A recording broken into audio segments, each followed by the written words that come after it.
Hi, I'm Christine Gilfillin. I'm the Associate Director at Berks Women in Crisis. Welcome to our story series, The Place You Start. Today, I'm really pleased to have with me Mereliss Colon. She's the Assistant Director of Residential Services at the agency. Welcome, Mereliss. Thank you for having me here. Sure. So why don't you tell us what brought you to Berks Women in Crisis? Why are you connected to Berks Women in Crisis? Well, it's interesting how I got to Berks Women in Crisis because I had this was, 2006? I had a job that my mom did not want me to be there, and then she sent my resume to Berks Women in Crisis. No way. So, yes. So then I got called for an interview, and then Were you surprised? I was surprised. I had no idea, but then in my mind, I know my mother. So in my mind, I was like, okay, my mom sent a resume. So of course, I was like, yes, I'll go for the interview. And then I researched it.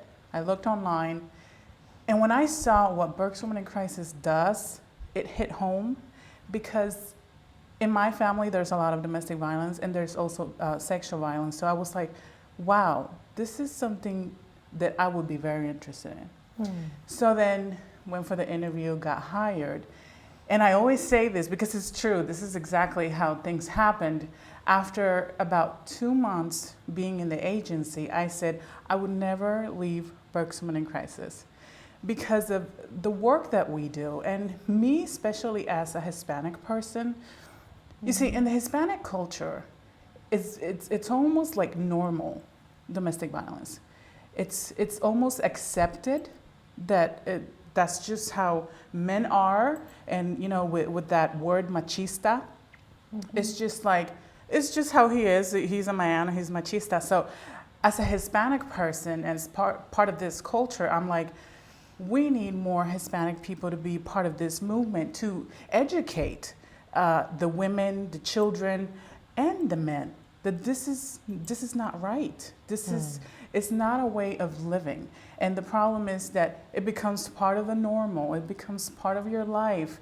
But unless you educate the people in the community, they're going to say, this is not normal. This is not the way it is. So for me, when I came to Berks Women in Crisis and I got all the training and you know, I started working at the Safe House, and seeing all these things and seeing all these stories, all the clients and the children, it's just like, this is what I'm supposed to be doing, because I need to get the word out. I need to get my community, my Hispanic people, to understand this is not right. This is not part of who we are. It shouldn't be that way. So it's, you know, I've been with the agency for 10 years and I'm still passionate about it. It's, you know, in my family, I let them know whenever, and you know, when you go out in the community and people ask you, where do you work at, and you say Berks Women in Crisis, and people are like, ooh, you guys do a lot of great work. It really feels good because I'm part of a great work. You know, I'm part of a changing community, right? Because we're changing the community by, you know, educating and just providing the services that we provide. Do you always get a positive response when people ask you where you work and you say Actually, Berks Women I in do. Crisis, or do you get any So far, pushback? It's all been good, and that makes me proud of what I do. Because when I say Berks Women in Crisis, people usually say, wow, you guys do a lot of good things. And then they say, you must see a whole lot of different stories, scary things. And I'm like, yes. And that really, it makes me feel good. It makes me feel proud of what I do and the place I work, because, you know, people see us as a great agency. And I like being part of that. Yeah, it's awesome. So what do you think, how do you think it's changed your life personally to work at Berks Women in Crisis? You've already described that a little bit, but is there anything more you'd want to share about how it's changed your life or how you see the world? I always say there's a person before Berks Women in Crisis and there's a person after Berks Women in Crisis, for many reasons. First of all, you know, the training that you get, and me as a Hispanic woman, you learn that was wrong. That was not normal. So you learn what domestic violence is, the effects, and you know, you learn about trauma too. We're very into trauma now with Berks Women in Crisis. So you learn all these things, and then once you start seeing the stories about the clients, it really teaches you a better life that you can live. It's just, there is a before person and an after person. Also with, we learn so many red flags. So then dating becomes a little hard for us, because then when you're trying to start dating somebody, then you start looking at red flags right from left. You're like, oh my God, no, I can't do this. I can't date this guy. So, it changes you in so many different ways, but it prepares you for your better future, because you've learned so many things and how to help clients that we serve. It has made me a better person in many, many ways. That's wonderful. So if there are going to be people in our audience who don't understand what happens at a shelter, say on a daily basis, what's a day like working in the shelter? Well, one of the first things that people that maybe are thinking of going to a shelter or have a family member or a friend is everybody that comes to the safe house, they get assigned a counselor that would help them throughout the time that they're with us. And that will be working on goals for the 30 days or length of time that they're with us, counseling. That we do a lot of fun activities too for the adults and for the children, because we understand that everybody's coming from these very high stress environments, and they come to us. We need to kind of help them out to have a normal life, right? It's not all about let's just always do counseling and always just work on goals. Let's also have fun.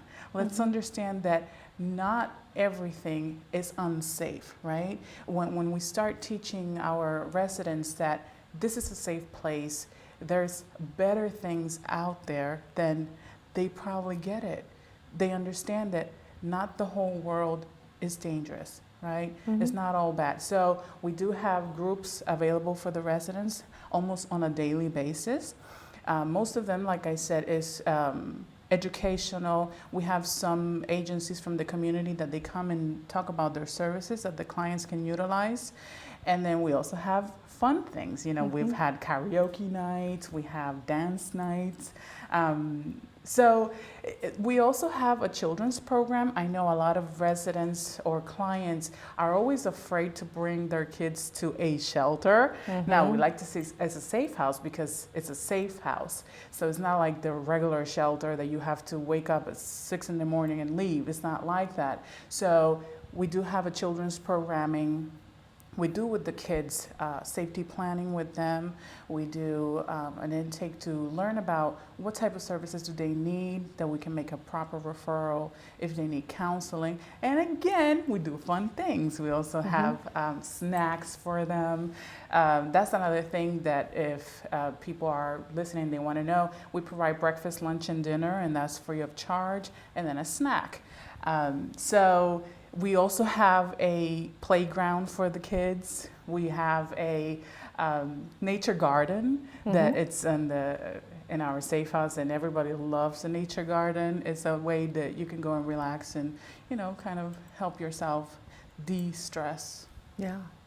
I was with a group of staff members this morning, and we were talking about the fact that for the survivors who come in to access our services, we may be one of the first positive or proactive relationships that they experience, because the violence that they've experienced is from people who love them or people that they've been in relationship with. And here we are in relationship with them now, and how that's one of the simplest things that we can do. So I thought that that was a good reminder for us this morning as we were talking about sort of how to cope with what we hear every day and how to cope with some of the more difficult aspects of our work. Do you think that that helps you as well, to think if we're building relationships, in addition to all the other things we do, it's building those relationships with people that helps them to see a different outcome maybe for their situation? Yes, definitely, because, they've been hurt by someone who's supposed to love them, but it's